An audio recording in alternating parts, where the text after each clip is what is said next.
If you had one shot or one opportunity to seize everything you ever wanted in one moment, would you capture it or just let it slip?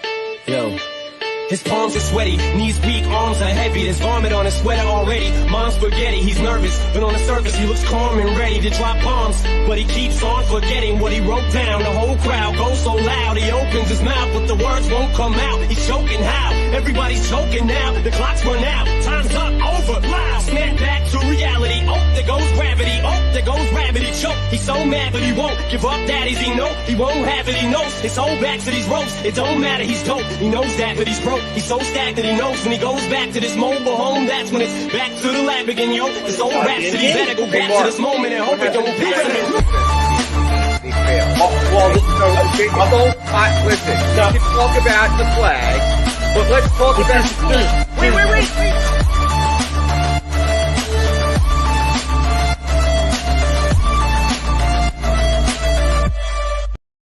Good morning, everybody. Welcome to Trending in the AM.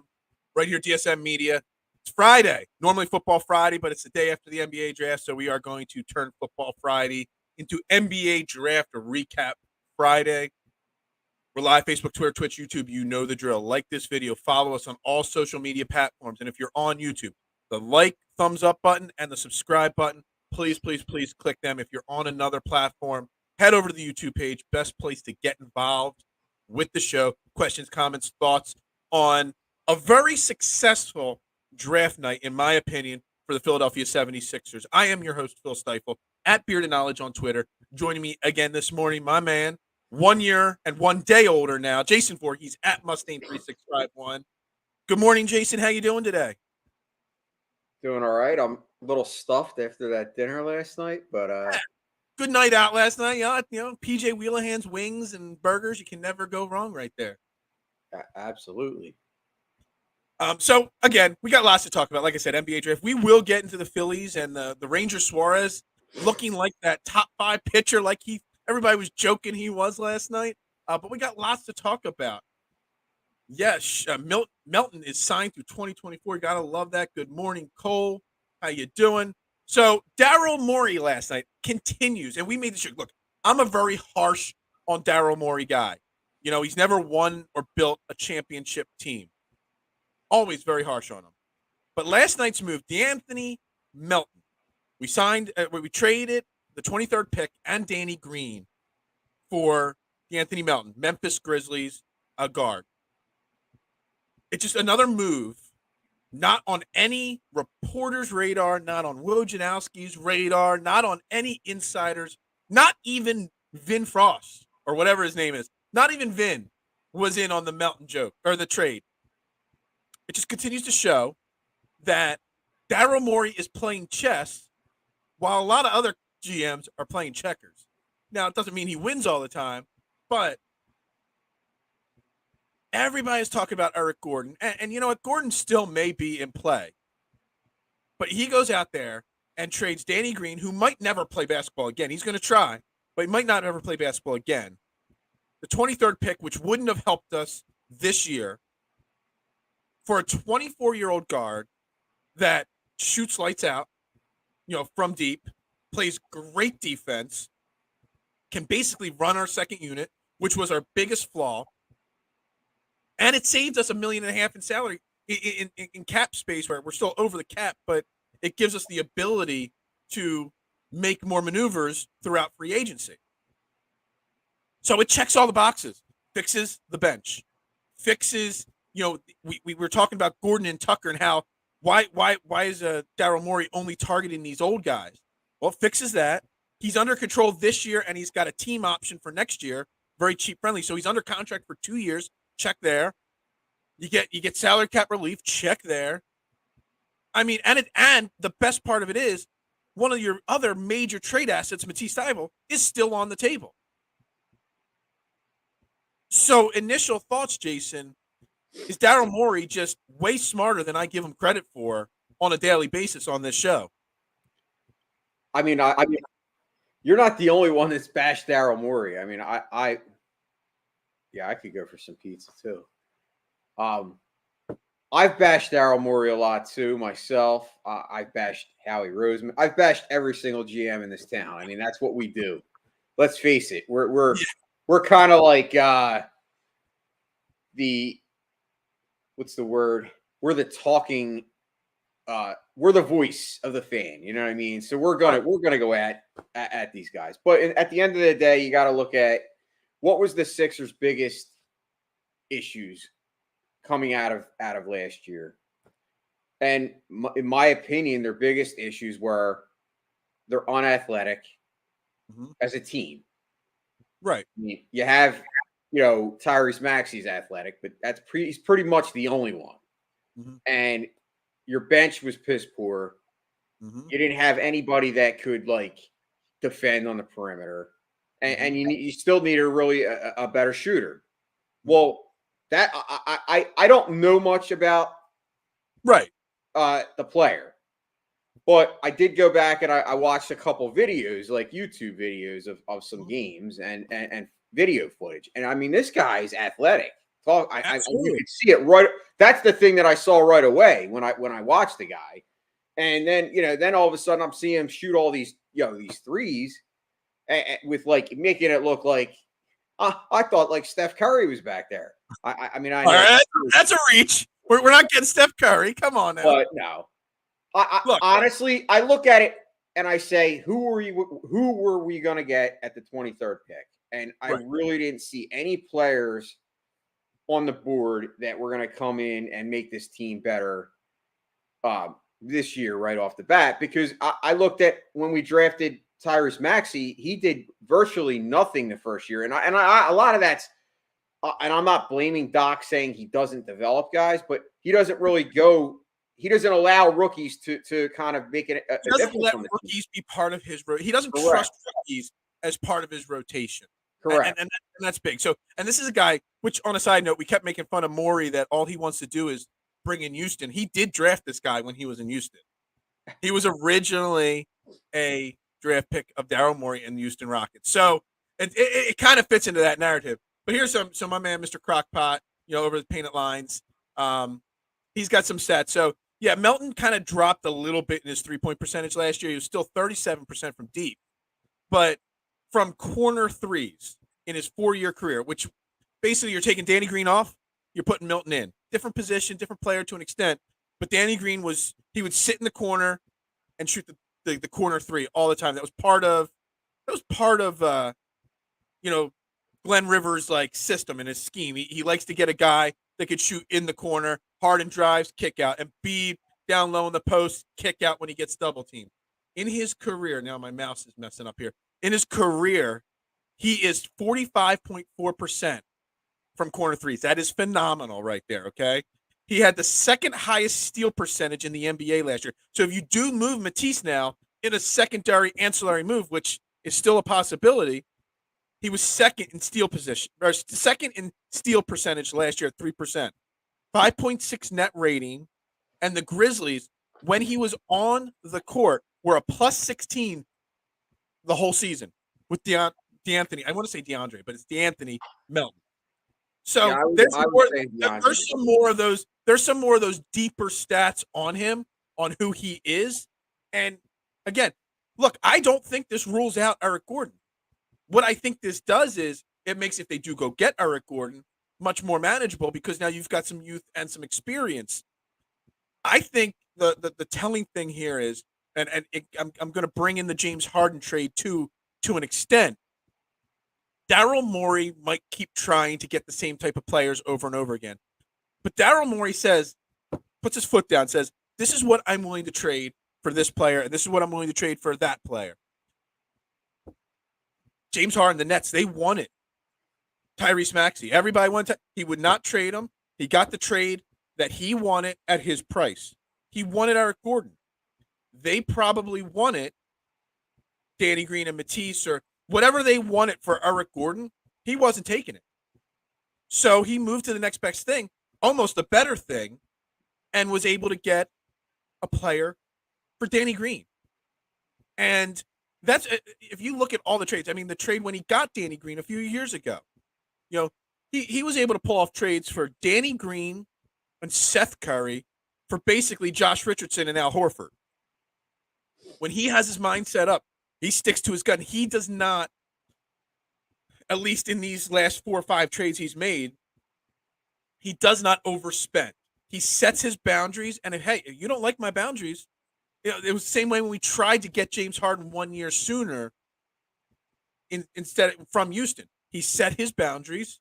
He stayed locked on him. Hey, if you're going to want more, I'll walk away. He knows when to walk away, but he's always got this backup plan or secondary plan in his back pocket, and it just happens this time that his backup plan is Melton, and quite frankly, Melton's a better fit, a better player.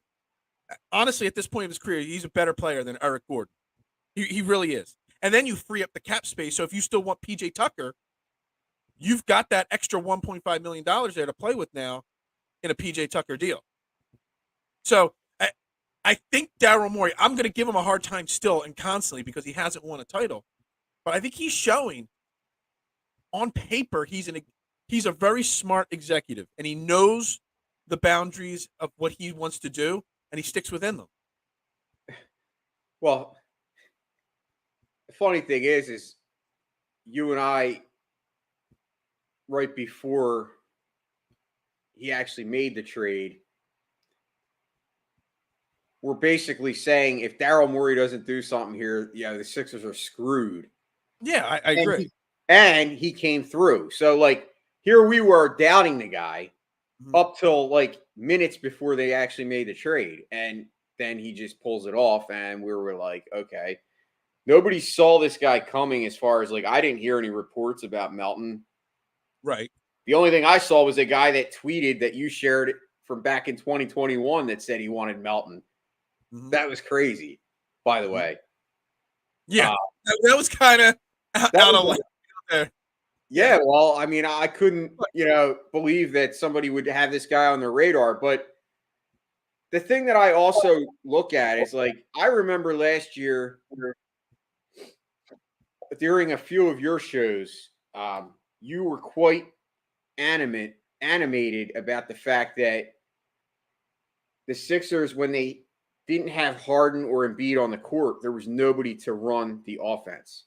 Yeah. And I think that this got from you had Furkan Korkmaz as your point guard sometimes, and Shake Milton's a nice guy, but come on. Well, and from what I'm reading and the reports, and Scotty actually had it in the chat, this guy is capable of running your second team, and that in itself. John Morant missed a bunch of games last year for the Memphis Grizzlies, and Melton was able to step in and start, and the team didn't really miss too much of a beat. I'm not trying to say he's as good as John Morant because John Morant is, potentially going to be one of the greats of all time. But as long as you have a good system around him and somebody gets hurt or misses a few games, load management is a real thing in the NBA. James Harden, when he's back on this team next year, he's not going to play 82 games. Even if he's healthy all year, he's not going to play 82 games. So you got somebody like Melton that could step in. And what else is great about this? So he's under contract this year and next year. Looks like James Harden's probably going to stay here on a 3-year deal. He's going to pick up his option. They're going to extend 2 more years. It'll probably be front loaded, easy to get out from under the 3rd year if you want to. In 2 years, when James Harden is pretty much toast, you still got a 23-year-old Tyrese Maxey and a 26-year-old Melton. Maybe Melton's part of the future backcourt there with Tyrese Maxey. And a lot of reports are coming out that Tyrese Maxey is completely untouchable, that's the feel that other teams and reporters are getting from Sixers, that they will not move Tyrese Maxey for anything. Because they see he's 21. And he hasn't even come close to peaking yet. So maybe Melton and Maxey, you got Maxey and Harden now with Embiid, and then 3 years from now, Daryl Morey envisions it being Melton and Maxey's team. I mean, it very well could be. Obviously, time will tell. I mean, I didn't, obviously we all want stars. I mean, yeah. The term star hunting. I remember they used to say it about Brett Brown. He was star hunting, and, Daryl Morey star hunting. And if it was that easy, we would have had somebody all right. We would have had a Bradley Beal. it's not that easy to just all of a sudden just, okay, well, Harden didn't work out. Let's get this star, because there's a lot of moving parts. There's a lot of money. There's contracts that you got to deal with. Mhm. I look at it as, okay, well, if you wanted a guy like Bradley Beal, even if you did have an opportunity to get him, you're more than likely going to have to give up Maxey. Mhm. I mean, listen, if they wanted Harden, they could have Harden, but you'd have to give up a lot.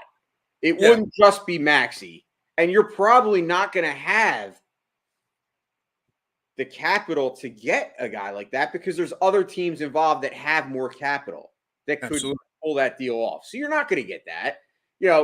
Obviously, Kevin Durant, that's like the crown jewel, but that's a pipe dream. How are we getting Kevin Durant? First of all, I don't think the Nets would even entertain that fact. Like Scotty said, like, they already traded you Harden. They're not going to send another superstar to the Sixers. I don't know, man. I talked about it the day Steve Nash was hired, that team was going to implode. And you're seeing the Kings. I think Kyrie Irving goes back to playing with LeBron in LA.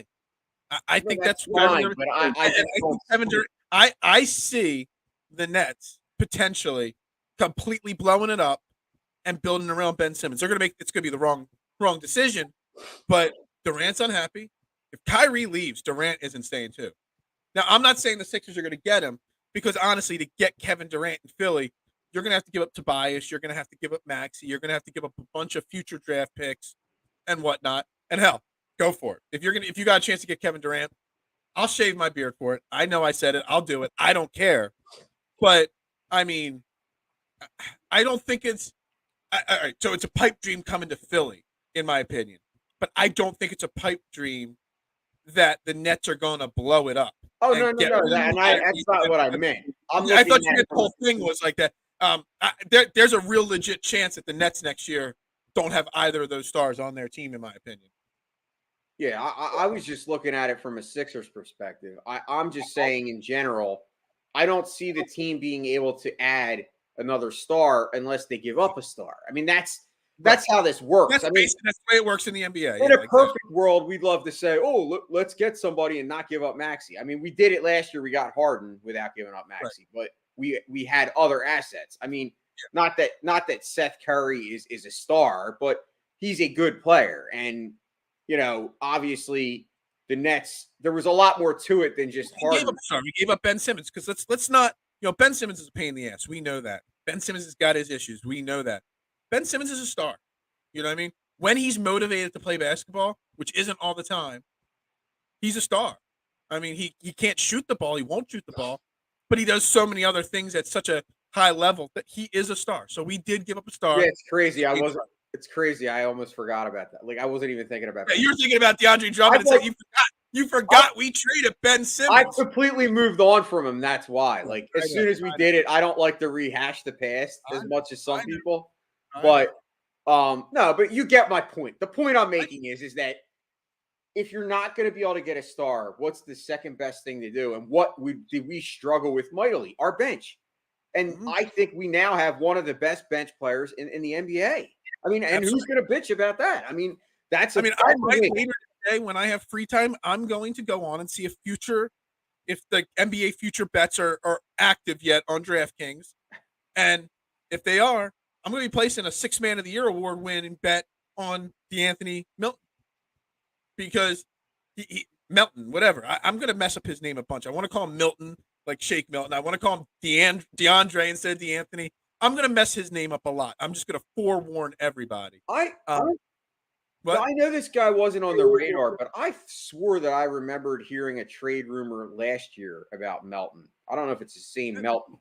I don't know. Maybe I don't remember the rumor, but maybe he was out there. Or maybe maybe it was somebody saying they liked the player. And exactly. I mean, because this move also. There's so many, I love the word ancillary, but this creates so many options for ancillary moves now. Because again, it freed up that little bit of the part that we're over the cap to help bring in PJ Tucker, however we do that. It gives you the option if you want, because we haven't picked up Shake Milton's, team option yet. he had I think it's like 1.98, so it's basically a $2 million team option for this upcoming year. You don't need Shake Milton anymore. So you can move on from the Shake Milton experience if you want. It gives you the opportunity because he could shoot as well as run the second team. If you want to find a trade partner to get rid of Furkan Korkmaz, you could do that now. This helps so much on your bench. And now you can go out, try to find, whether it's PJ Tucker, Eric Gordon, and other people, who knows? But you can now reshape this bench because you've got to start at the top of the bench and then work your way down. Now you have that top bench guy. You got Paul Reed coming back to play backup center or power forward, whatever you want to call him. And you can now start shaping the rest of the bench because you got those top two pieces to come off the bench. It makes George Niang potentially expendable as well. So there's a lot of things that kind of change by bringing Melton in here. So it's fantastic. Like, and you said a lot of people are excited about it, and it's great. A lot of people don't watch Memphis Grizzly basketball.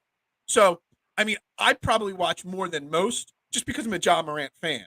And I still don't watch that much. So I kind of know who Melton is because I've watched probably if the Memphis Grizzlies are on a national TV, if they're on TNT NBA, or if they're on ESPN on a Sunday, I'm watching because if there's nothing else on, because Ja Morant's one of my favorite. He's slowly becoming one of my favorite NBA non-Sixers.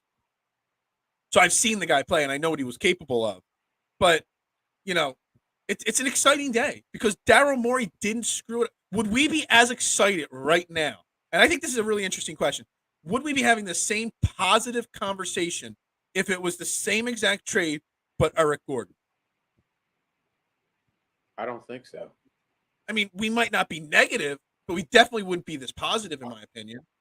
Yeah, because I think Melton's the best of both worlds. He's still young, but he's still growing as a player. So you're getting a guy that's already good, that's capable of getting better, that's already, as you mentioned, one of the top 6 men in basketball. And that's something that we've severely lacked. I mean, I don't know how anybody could bitch about this. Like, if I see somebody bitching about it, I want to know why.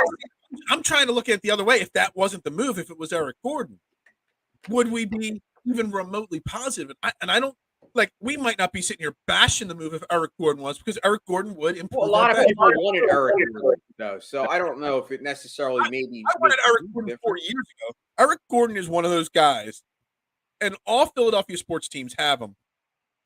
That one guy you're linked to at the trade deadline every single year. And I feel like Eric Gordon has been linked to the Sixers for like 4 years now. And they've never been able to work it out. But, you know, sometimes you got to realize that maybe if it didn't work out the first 3 years, maybe the fourth year, all right, let's keep going. You know, let's let that thing slide by there because, you know, again, 33, 34 years old, going to be 35, whatever. Guy's older. He's had a drop in game. So, but again, even if you got Eric Gordon, we would have been better today than yesterday with Eric Gordon on the team. Again, considering all we traded away was a guy that might not play next year and a draft pick that would not have played because we know Glenn Rivers' philosophy on those young kids. So, I mean, I think this is a win-win. This is a super positive day for the Sixers. And again, Daryl Morey is not done. This is not the end of the free agency hasn't even begun yet. But it's a great step to start this offseason for the Sixers. I think it's an A+ night for Philadelphia last night. Yeah, I saw a Ja Morant tweet last night. Basically, like, you could tell he was upset. I mean, I think realistically, we're getting a player that's better than's advertised. I really believe that. I believe he's somebody that, and I'm not saying he's a superstar, but I believe that he has not reached his full potential. And as I said, I'm not a basketball knowledge guy. I don't know, specifics, but what I do know is I can watch video of somebody and I could see that that's something that the Sixers have been lacking. We don't have athleticism besides, Maxey. Yeah. And now we have another guy that has high energy.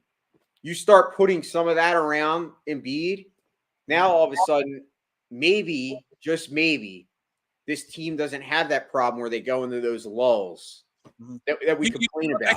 Also does, and I keep saying these. I mentioned Shake and Furkan and George Niang, expendable guys. This guy's a really good defensive player. He's borderline as good as Matisse Thybulle. I think he makes Matisse Thybulle even more expendable than he already is. And I want to phrase my topic as a question. Can you go into the next season with Matisse Thybulle? Because right now, if you look at this team, because Danny Green's gone, Matisse Thybulle is a starter on this team based off of the roster construction as of this morning. Do you want Matisse Thybulle as a starter on this team? Or is he better restricted to a bench role on this team? And I think the answer is he's better as a bench player. But now you've got somebody that already does what Matisse does on defense, plus shoots the ball at a pretty decent clip. So now that kind of makes Matisse even more expendable. And he is still an attractive trade target for a lot of teams. So I think that's another, check mark on what this trade does. If you are one, because there is a portion of the crowd that still does not want to get rid of Matisse. They still like Matisse, et cetera, et cetera. But this should help ease the pain of those other people, those people that don't want to get rid of Thybulle. This move kind of should ease the worry about losing that defensive presence, because this guy can play defense. He's not as tall. I think he's only 6'2", 6'3", or something like that. 6'2", but he's got a really big wingspan. So he can guard those wing players. Even he's a little short, but he's got the wingspan and the defensive ability to guard those wing players. So you basically take Matisse, you take like a half an inch off his defense, but you gain all this offense. It's basically the same player. So I think that's another part of this trade that's going unlooked, is now when we trade Matisse, which we will trade Matisse, when we trade him, it's going to lessen the blow massively, in my opinion. Bless you. Thanks. Sorry. No, it's okay. So thoughts on does this make it easier to trade Matisse now? Oh, I mean, you kind of just covered that. I mean, I think you're spot on with your assessment. I think you've been spot on with your assessment of this team. I mean, you've been pounding the drum about ancillary moves for probably 2 years now. And, here's one way that you can fix that by getting better on the bench, because then you make guys like Matisse, if they could get rid of Furkan, all these guys are expendable. I mean, obviously the only untouchable, in my opinion, is Maxey and Joel Embiid. Well, obviously Joel. I don't mention him because there are people that are talking about trading him to Miami. Listen, here's the deal. Yeah, well, here's the thing. If the Sixers go a year or two more without doing anything and they have the same lack of success, then maybe you do have to start looking at that. But I'm not ready to say I'm going to trade Embiid. I mean, not this year, not next year, but yeah. No, exactly. but you do need to start. I mean, someone did bring up, Jason, the other day on Twitter or on social media somewhere, Joel Embiid's legacy. At some point, Joel Embiid will question his legacy if he does. Well, I believe that. So, but it's not going to be this year. It might not be next year. But by the time he's 30, which is 2 years from now, he might start questioning, be like, yo, get me out of here if we can't do it, because I need that chip. That's why I was kind of confused at the people that were clowning the idea of going after these older guys as role players. Right. Because when you're clowning that idea, in your opinion, you're saying, well, no, we need to get young guys in here. Well, young guys take time to develop. Do those people not realize that there's a short window? Like, that's what I mean. Like, a lot of times I think sometimes some Sixers fans are like, I don't want to say, I'm trying to think of the right word without sounding like an asshole.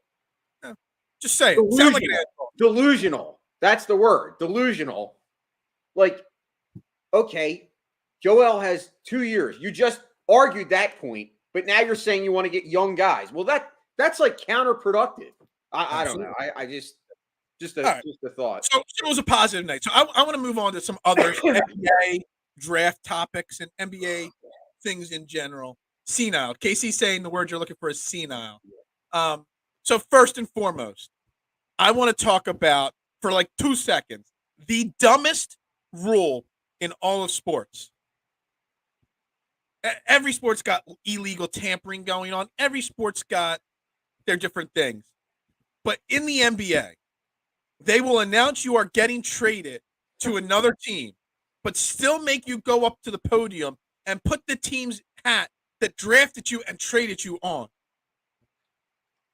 So the kid that the Sixers drafted and are trading for Melton had to put a Sixers hat on last night. Yeah, that's there was like 7 draft day trades, and they all had to put the hat on of the team that was trading them away. What the hell is wrong with the NBA? I mean, it's the dumbest thing in the world. I literally think it is the dumbest rule in all sports. There's I ask you a question? Do that. What? How long has that rule been in? How long has that rule been in play? I've been closely following the NBA, which is 20 plus years.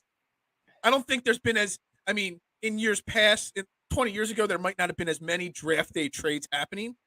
But Kobe Bryant got drafted by the Hornets and traded right away to the Lakers. He had to put a Hornets hat on. And Kobe Bryant was drafted in what, 96, 98, whatever it was? Yeah. I mean, it is one of the most absolutely dumbest things in the world. And I don't get it. If you were that player, would you want to save that picture just to have it as a momentum, as a memento? I mean, I played for the Charlotte Hornets for 1 minute. I have my Sixers hat on. I was drafted by the Sixers and never played a day it's in my one life. thing, like when the Sixers drafted Mikal Bridges and then traded him to Phoenix, but that happened for what's his name? Zaire Smith. That happened like 30 minutes later. That trade was announced. So when we drafted him, we really thought we were getting Bridges. His mom was crying on TV, so happy to come play for us. That was a different situation. But these kids know in advance that they're not going. It's just asinine, stupid, mind-boggling, dumb rule. I said it last.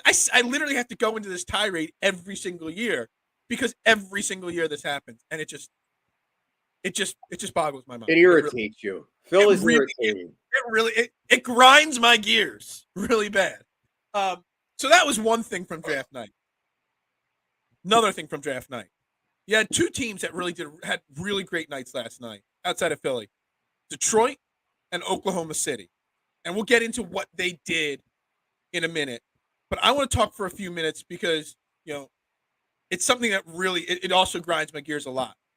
There's a very negative perception about how Philadelphia got to this point, the process, tanking and whatnot, right? But Oklahoma City has done the exact. They literally had 2 to 3 first-round draft picks starting this year for the next 7 years because they have tanked and sold off so much and taken on so many contracts to get picks. But yet all they did last night was praise Sam Presti and the Oklahoma City Thunder for how they putting this young, athletic, great, potentially team together down the line. Basically, Oklahoma City, and to a lesser extent Detroit, has done the exact same thing that Sam Hinkie and the Philadelphia 76ers did. Except the only difference is they didn't call one difference. They didn't come up with a cool, catchy, marketable phrase that they could sell T-shirts with and, hype the fans to come to the process and this and that. And that's the only difference. And to me, it's extremely disrespectful to Philadelphia because it's okay that Oklahoma City Thunder do it. But it's not okay that the Sixers did it. The NBA literally stepped in and forced the Sixers to fire Sam Hinkie because they wanted the process to end. But yet Oklahoma City Thunder get away with it, no problem. I mean, I don't know, Jay. I don't know if you've even realized that this is going on, Jason, but you're a conspiracy theorist at heart, and I'm wondering now if this is another line of your conspiracies that, the NBA's Freddie, maybe I will start a what grind my gears segment here because, yeah, but the problem is I'm using up all the things that grind my gears in one show. So No, there's plenty more. yeah. I know there is. I know you. Yeah, but at this point, I mean, do you get what I'm saying? The double I standard do here. get what you're saying. I think it's a Kendrick it's a Perkins was farce. hyping it all up. Kendrick Perkins, like, look, this Oklahoma City, and let me tell you something. Oklahoma City had, in my opinion, the second best night, or second or third best night last night. I mean, they crushed it last night, right there with Pistons. And I love what Orlando taking Paolo Banchero from Duke 1 overall. They're like the 3 winners last night in my mind. But Kendrick Perkins is last night, and I've actually grown to love Kendrick Perkins. He's hyping up what Oklahoma City did, but yet ESPN has spent a decade bashing the process. Yeah, but you're never gonna. I mean, listen, I get what you're saying, and I think Philadelphia does get disrespected by not just the league, by umpires, by refs, by we can go down the line, by other teams' fans that think that Philly fans are the worst fans in America. I mean, the bottom line is tanking is never going to technically stop. The only way to realistically stop tanking would be to start like sanctioning teams and like taking draft picks away. And that's not going to happen. The league's no league has ever done that. But I do think for the Sixers part, I think the reason they did get a little bit of flack or a lot of flack from the league is because they did name it and they did have a marketability. They did not call it the process. I think if the Sixers were quiet about it and did it the way that these other teams are doing it, maybe there wouldn't have been any issue, and maybe Sam Hinkie would still be here. Just my opinion. Yeah, I just think it's. Yeah, I really think I agree with you. I believe that truly. If they didn't, it's almost like I think it's like we've become a spectacle now around the league because I'm talking about the team made such a thing about it and they did market it. Yeah. That of course you're going to get some. Sam Presti never came out and said, "Yeah, we're tanking and we're trying to do this." He just did it. You know what I mean? But Sam Hinkie came out and said, "Yo, there's going to be." I remember one of Sam Hinkie's early press conferences years and years ago. Dude, there's going to be some dark times ahead. And then they went out and had a 10-72 season. I mean, one of the worst seasons in NBA history. I think the worst winning percentage season in NBA history. And what did we get that year from that? What was the pick? The draft pick? I don't know if that was the Joel or the Ben Simmons, or I don't know which year that was draft pick wise. Well, hopefully it was the Joel, because if it was, no, Joel Embiid. Yeah, I mean, I don't know. Anyway, the whole point is, I think Joel was already on the team at that point. That was the year he sat the whole season. He sat out. The whole point is that there's a double standard. There is obviously something a little bogus against the Sixers there, but again, it's the marketing phrase, and that's all it comes down to. That's it. That's it. But again, I'm not trying to say this to take something away from what Oklahoma City did. I mean, Oklahoma City got Chet Holmgren last night, the 185-pound, 7'2" guy from Gonzaga. Whether he'll be great or not, we'll have to see. He's going to have to get bigger and stronger. But then they went out and got 2 more lottery players. They got, Ousmane Dieng and Jalen Williams. They did really good. They got 3 guys in the top 12. They did a good job. Pair them with some of the other young guys they have on their team already. That is step 1. And they still have a boatload of draft picks coming up in future years. So they had a really good draft there. Again, I do want to address, I think Orlando making Paolo Banchero from Duke the number 1 overall pick versus Chet Holmgren was a really winner-type move for Orlando's standpoint. Chet has that one big question mark with his size and his durability. Paolo might not be as ready day one as Chet would be, but his ceiling is much higher than Chet. And, it really, I don't know if you caught this. There's a little snippet. It didn't even get talked about a lot. These teams, you're only allowed to bring in so many guys to work out in the pre-draft process, which is asinine. It's another dumb rule. I don't know what the number is, but you're only allowed to bring in X amount of guys that are ranked in the top 30 prospects, which I just don't get it. They never actually, Orlando never brought Paolo in for a pre-draft out workout, and they still took him, and his talent is still high enough that they were willing to invest the number 1 overall pick in the draft in him. That's how talented he potentially could be. So that's a win in my opinion. That's crazy. That's like you at the food store. You hear about, hey, my brother would make a great grocery clerk. Sure, he's hired. I don't even need to meet him. That's insane.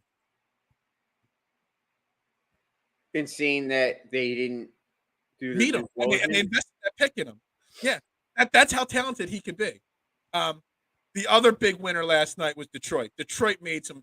They got lucky that what's his name fell to him. I'm trying to find my notes here. Sacramento made a mistake with their 4th pick. They were able to pick up a great pick up their guy there. They made a couple moves. Ivy, Duran. Yeah, Ivy. Ivy's the guy that should have gone 4. He went 5 to Detroit. They were able to make some trades to get more draft picks for the future. They picked up Kemba Walker from the Knicks, who they're not going to keep Kemba Walker. They're just going to buy him out and let him become a free agent.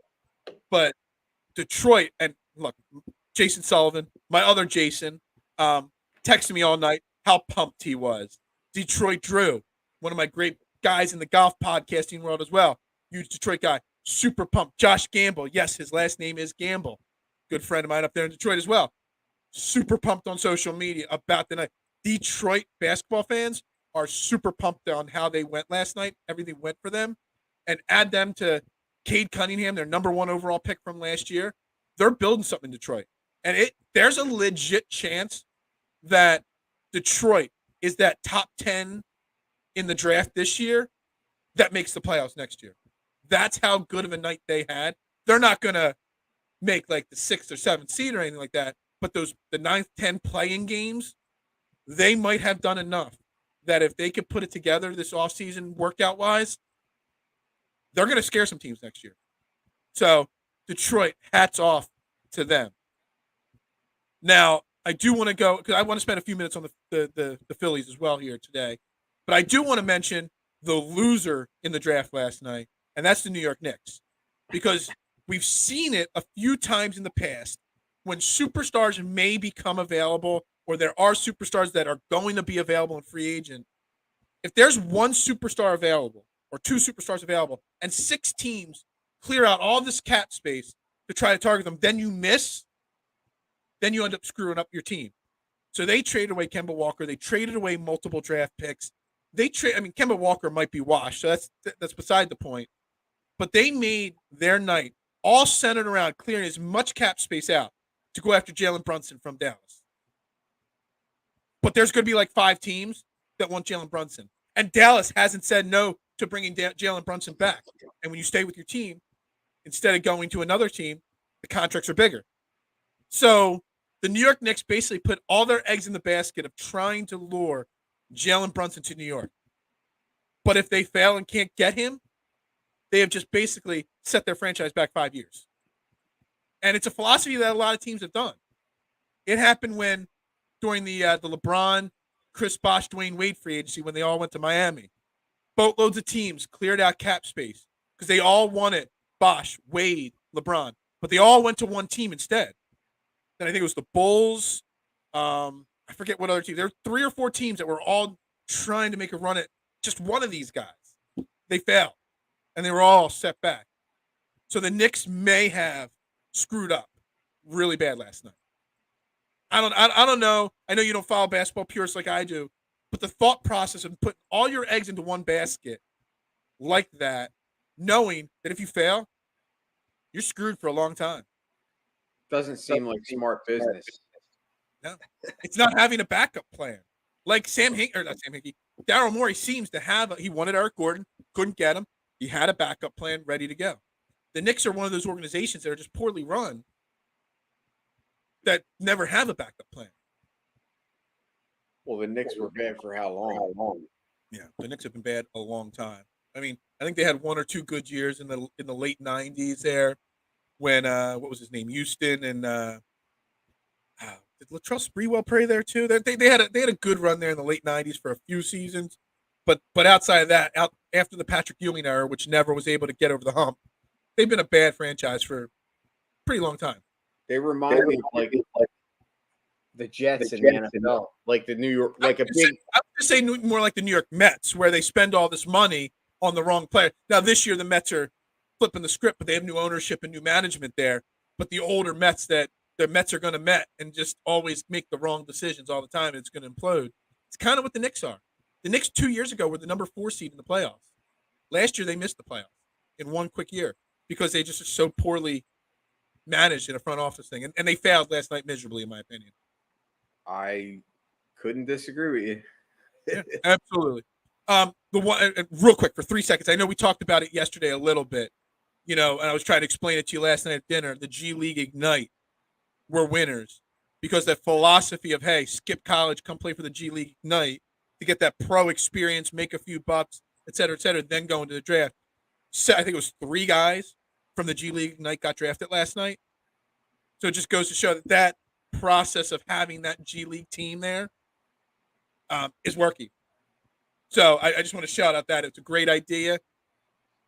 Maybe that whole G League Ignite thing needs to be tweaked a little bit, but it's a great idea, and it seems to have worked for them. Yeah, so I think the philosophy is definitely great, and the idea behind it. It's just a matter of moving forward. How many players each year will come from that to the NBA? Yeah, absolutely. So I think that was good there, and that was good. So that's our basketball talk for the night. As the weekend unfolds, as free agency unfolds, we'll continue to talk more about it. As this weekend unfolds, in my mind, lets this Melton topic marinate a little bit more in my head. I might have more to say next week about just Melton alone and Daryl Morey alone. But, I want to move on for the last 10 or 12 minutes of the show. Talk Phillies. Obviously, I did not watch the Phillies game last night. I know, Jason, you were flipping between things and watching the score on your phone and stuff like that. But, go out to San Diego and be able to pick up game 1 after losing 2. Well, they lost 3 straight, 2 to the Rangers there. And break that losing streak, not let it get to 4 games. Going up against a great pitcher to an extent, Musgrove. I mean, he gave up 6 runs last night to the Phillies, and his ERA only went up to 2.12. So I think, and Ranger Suarez being able to get into the 8th inning for a game, we're starting to call Ranger Suarez Vince Velasquez light. And for him to be able to pitch 7 1/3 innings last night was huge. And he did it. He got pulled, and he didn't even hit 100 pitches. I think it was 94, 95 pitches last night. 94 pitches. Huge step in the right direction for Ranger Suarez. But I think last night was one of those momentum games because the dominoes were about to start falling. And I foresaw them dropping, going from 3 losses to 5 to 7 losses, just backtracking all the good they did. A lot of positives can come from last night's game, can it not? Yeah, I mean, yesterday I talked about battling adversity and how will this team fare starting a brand new series, and I think I was guilty of it. I kind of threw the old reverse jinx into effect again. The ultimate reverse jinx. I basically said, "Oh, here we are again. The Phillies are going to get no hit," and the next inning they kind of went off. But you mentioned Musgrove, and yes, while he's not one of the elite names, he's been pitching as an elite pitcher this year. I mean, his ERA before this game was, I believe, a 1.48 or a 1.68, which is mind-boggling. At this point in the season, to be that point, after 12 starts is pretty impressive. I mean, that means you're throwing some really nasty stuff. Yep. And the Phillies were able to get 6 runs on the board. And, it's not 12 runs, but, hey, they had 6 hits. I mean, they had 8 hits. Obviously, Schwarber and Real Muto, provided, most of the punch with the 2 home runs. Mm-hmm. But, it was an overall good game. It's a great start to the next step in the road trip. Now, I think you are dodging a bullet not having to face Manny Machado in that lineup, and obviously Tatis. Now, Tatis is out long term, Machado possibly could play today. I think yesterday he was in the cage. So you might see Machado back today. But you dodged that bullet last night. It's funny. You talked about how many times around the league you see players that were former Phillies that are thriving on other teams. And Jorge Alfaro comes to mind for me. It's funny. Like, can I backtrack for a second? When did he get to San Diego? Because I was the Marlins a few weeks ago, or last week. I was like, why isn't Alfaro in the lineup? I didn't even know he moved from Miami to San Diego. Either last year or he was this year as a free agent, where he was traded last year. Kind of caught me off guard seeing his name in the lineup. So yeah, but he's actually having a pretty good year. I mean, he's batting like 288. But overall, like I said, I don't think you can complain about the result. It's a win is a win. Castellanos did get a hit. It wasn't a home run, but he did get a hit, and Bryson Stott had a hit. So, like I said. So I want to address two things from last night's game.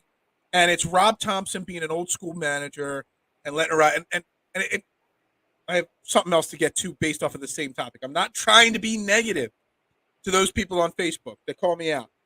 Here's my question. Is Rob Thompson making a mistake by not dropping Castellanos down in the order to get himself out of that funk? He's just continuing to let him ride, playing right field, hitting cleanup. It doesn't matter how big this slump gets. He just keeps pushing him out there. And last night, in the 8th inning, Ranger Suarez started to lose it a little bit.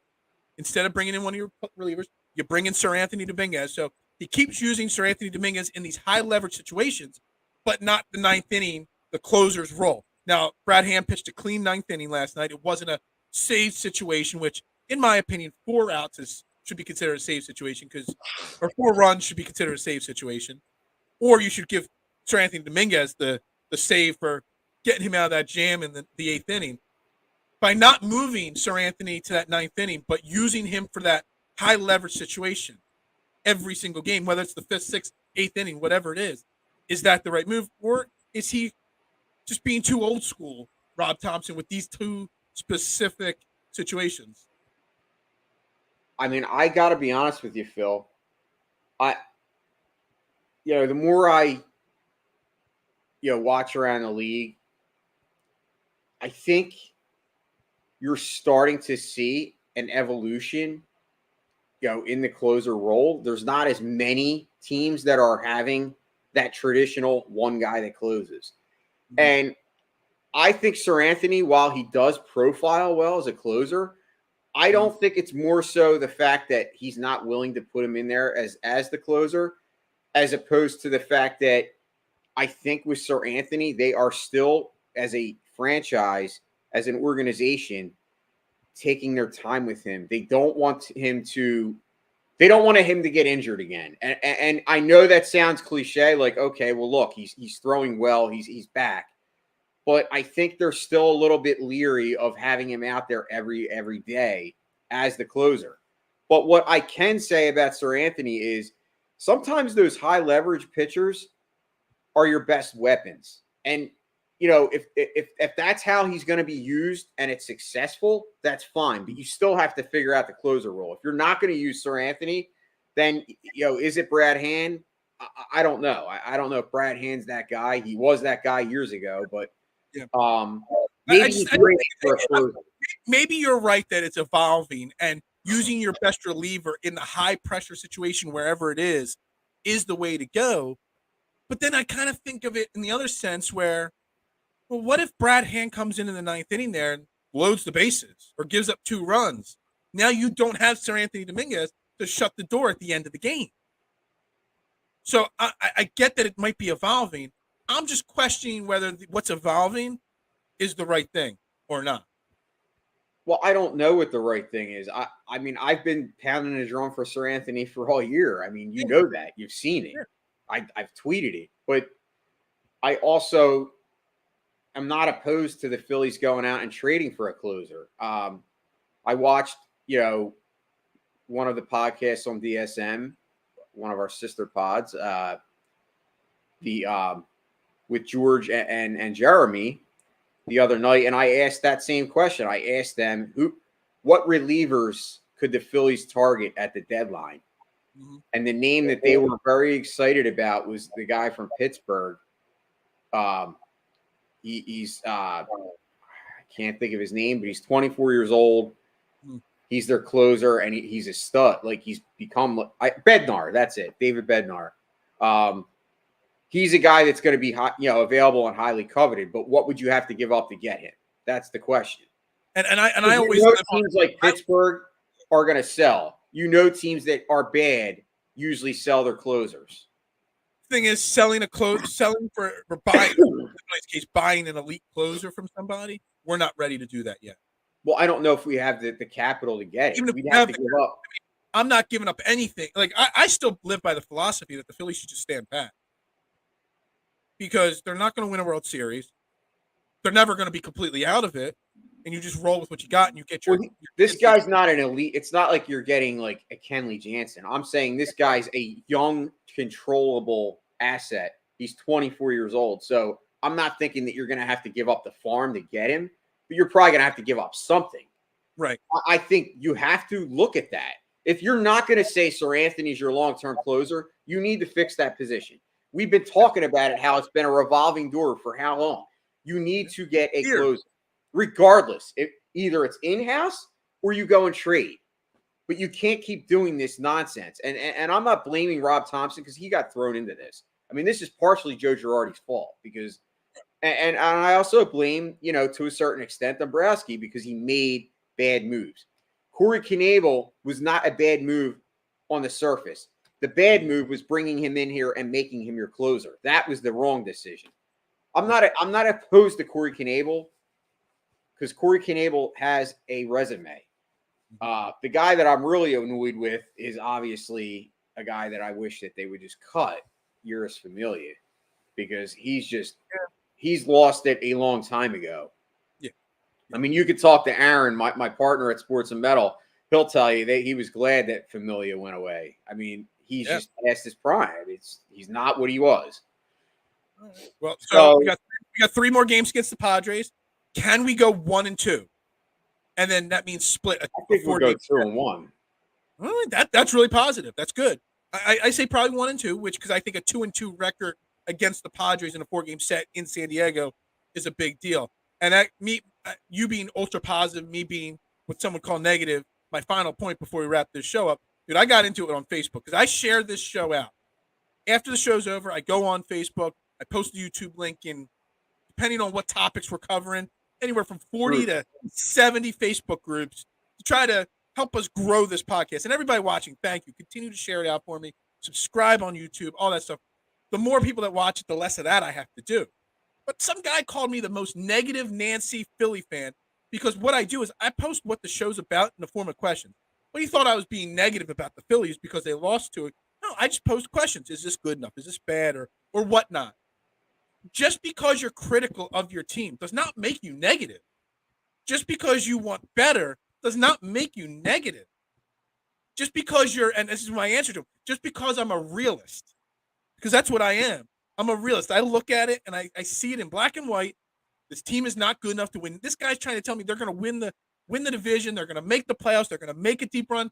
Dude, that's just being homerish to the homerish, 10. Well, that's the problem, Phil. Yeah, this is Philly. Negative. I think they're going to win 82. Maybe if they get lucky, they get to 84 wins. I'm negative. And he literally called me not a Phillies fan. Because he's a homerish troll. That's what you should have came back and called him. And it really annoyed the living shit out of me yesterday. Because literally, the one thing I try to do, Jason, and you know this, is I try to engage every single person that I interact with. Whether it's positive or negative, as long as you're not saying super offensive stuff, if you give me your opinion, I'll respond to it in a polite way. I will debate and engage you on your opinion. That's what I want to be. I want to be the guy that you can come to with your opinion and not be laughed at. Get this guy. And so I'm trying to engage this guy on Facebook, and I'm like, well, why do you think this? He's like, because they're good and they're the Phillies. You're just blind to the fact. Look, I'm not a negative fan. I'm just a realist. It does not make me any less of a fan. Sorry. I had to get that off my chest. because that guy really got under my skin yesterday. Why are you sorry? But what I could tell you is those people. There's a lot of them. There's a lot of them on Twitter too. These guys I used Facebook for is to promote the show. Homers, people that drink the Kool-Aid, and trolls. Yeah, like there's can't be anything in between. You have to be and you know, I've been called that before because oh, you're so negative. You're not a fan. Do you think I'm not a Phillies fan? I was at the freaking parade, front row. I'm a diehard Phillies fan. But yes, I'm gonna bitch when the team's not good, and I'm gonna bitch when I don't agree with something. I'm allowed to. I pay money. I'm a fan. When did it become illegal for you to not agree with a team or think that a team is not good or criticize somebody on the team? Like, that's bullshit. Those people need to go away. I agree. It's fine to have disagreements. We're all going to disagree, but don't tell me or challenge my fanhood because I'm coming at a team. I love it. Excuse me. All right, what's the plans this weekend, Jason? I know you're off today. You're off tomorrow. What's in the cards for Jason Voorhees this weekend? I don't know. I'm thinking about going fishing, actually. Ooh, looks like a good time. Yeah, I would need to get away for a couple of days just to like kind of reset from work. Refresh. Yeah, I like that. I got a wedding to go to tomorrow, so you guys will all see. If you follow me on Twitter at Beard of Knowledge, you'll probably see a picture or two of me all dressed up for a wedding on Saturday. My boy getting married, and we'll be back next week. We're trending in the AM right here. Thank you, everybody. This has been a great week.